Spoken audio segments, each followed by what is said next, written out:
Welcome to our channel guys. तो आज हम क्लास 9th का चैप्टर नंबर 7 है ट्रायंगल एक्सरसाइज 7.1 के एग्जाम्पल करेंगे।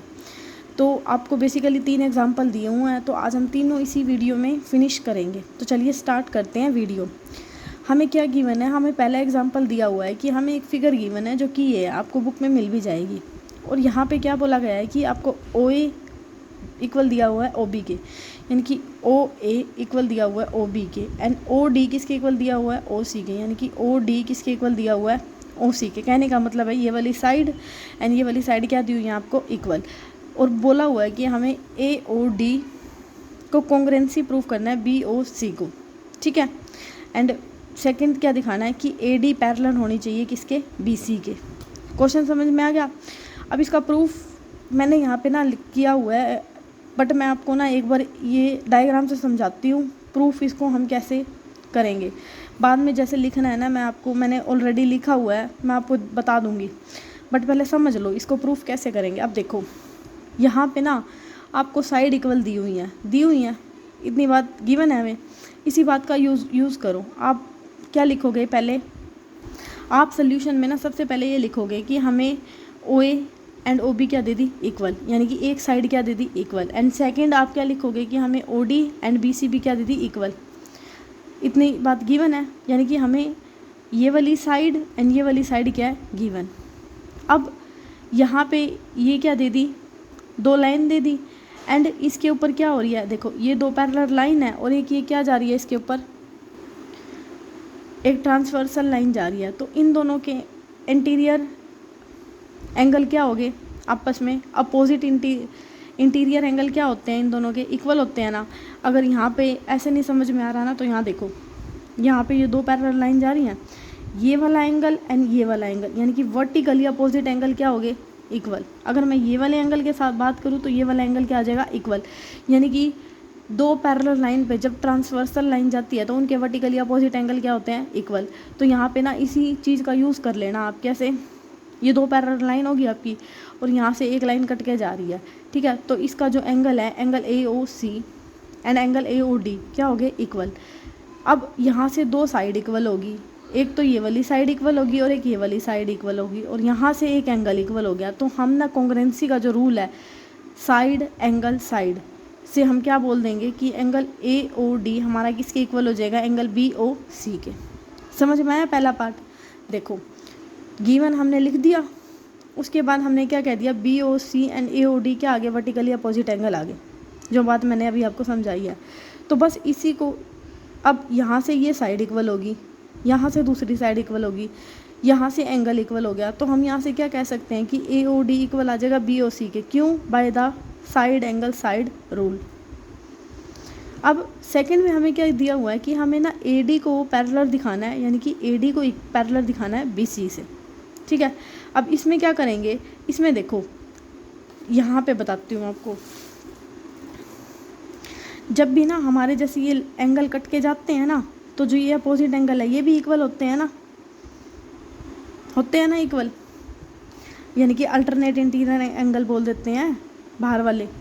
तो ये मतलब एक एंगल ये मान लो, ये एंगल ये मान लो, अल्टरनेट इंटीरियर एंगल ये क्या होते हैं इक्वल होते हैं। तो हम यहाँ से ये क्या कह सकते हैं कि एंगल ए हमारा एंगल बी के क्या हो जाएगा इक्वल। इसी तरह हमारा एंगल डी एंगल सी के क्या हो जाएगा इक्वल, ठीक है।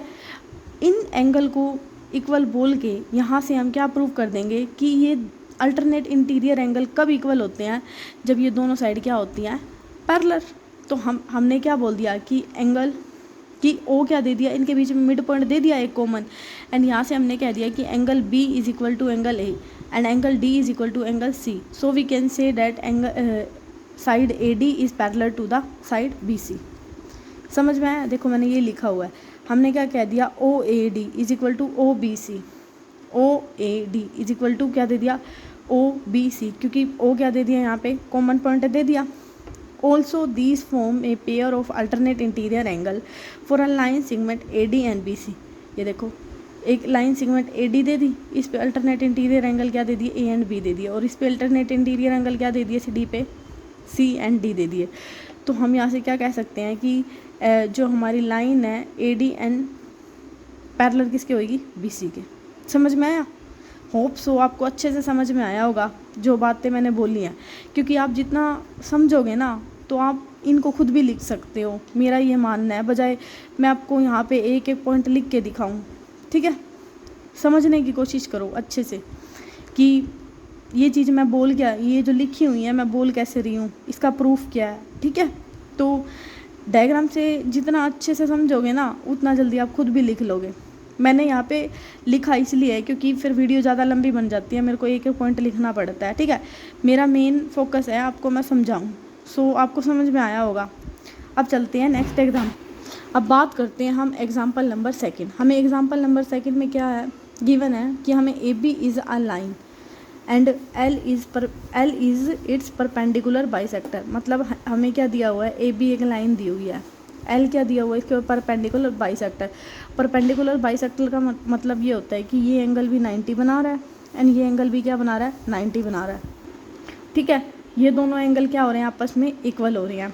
ठीक है, बाइसेक्टर का मतलब ये होता है कि कोई भी चीज़ है ना, किसी भी या तो डायग्राम है या फिगर है, किसी भी चीज़ को ना बराबर भागों में कट करना, उसको बोलते हैं हम बाइसेक्टर। ठीक है, अब if a point P lie on the L, अब जो ये L है ना, P कहीं पे लाई कर रहा है, तो मैंने सपोज कर लिया कि P यहाँ पे लाई कर रहा है, तो हमें ये दिखाना है कि P is equi distance from AB, यानी कि AP एंड PB ये दोनों क्या होने चाहिए, इक्वल। यानी कि इक्वी डिस्टेंस बोला ना, यानी कि PA एंड PB क्या होने चाहिए, इक्वल। हमें ये प्रूफ करना है। क्वेश्चन समझ में आया, डायग्राम समझ में आया। अब इसका प्रूफ देखो, यहाँ पे सबसे पहले ना आपको जो गिवन है ना वो लिखा हुआ है मैंने यहाँ पे कि L is a perpendicular bisector of the line segment AB के ऊपर एक परपेंडिकुलर बाइसेक्टर दे दिया एंड P क्या कर रहा है, L के ऊपर लाई कर रहा है। मेरे को शो क्या करना है, PA किसके इक्वल है, PB के। इतनी बात मैंने क्या लिखी हुई है, जो आपको मैंने डायग्राम में समझाई है और जो गिवन है मैंने उसी को यूँ का यूँ लिख दिया। ठीक है, अब इसका प्रूफ कैसे करेंगे, हम यहाँ पे ना PCA एंड ट्रायंगल PCB, इनमें एक साइड हमारी इक्वल आ गई, कौन सी, PC। तो मैंने ये लिखा है कि एंगल लिए PCA एंड PCB और इसमें PC साइड क्या होगी, इक्वल। यानी कि हम यहाँ से ना मैंने एक लाइन छोड़ दी कि PC को इक्वल PC दिखा सकते हैं। यहाँ पे कहने का क्या मतलब है कि PC क्या आ गया, कॉमन, यानी कि साइड क्या होगी, एक कॉमन। अब PCA, अब देखो यहाँ पे जो, अब तो पहले तो क्या आ गई, एक साइड इक्वल आ गई। अब PCA, C कितना है, 90 डिग्री, PCB, C कितना है, 90 डिग्री। तो यहाँ से हम क्या कह सकते हैं, दोनों एंगल क्या हो गए, 90 डिग्री के। तो यहाँ से जो हमारी साइड है AC क्या हमारी BC के इक्वल नहीं हो जाएगी। तो हमारी जो साइड है AC किसके इक्वल होगी, BC के। तो हम यहाँ से क्या कह सकते हैं, ट्रायंगल PCA कॉन्ग्रेंस हो गया PCB के। ये दोनों एंगल क्या हो गए, कॉन्ग्रेंस। क्यों हो गए, क्योंकि यहाँ से एक साइड एंगल एंड साइड, कौन सा रूल लग गया, साइड एंगल एंड साइड। तो यहाँ से ये ट्रायंगल क्या हो गए, दोनों कॉन्ग्रेंस। कॉन्ग्रेंसी से हम क्या कह सकते हैं कि PAB क्या हो जाएगा, इक्वल टू PB। समझ में आया। चलें एग्जाम्पल नंबर 3 पे। तो चलिए अब एग्जाम्पल नंबर 3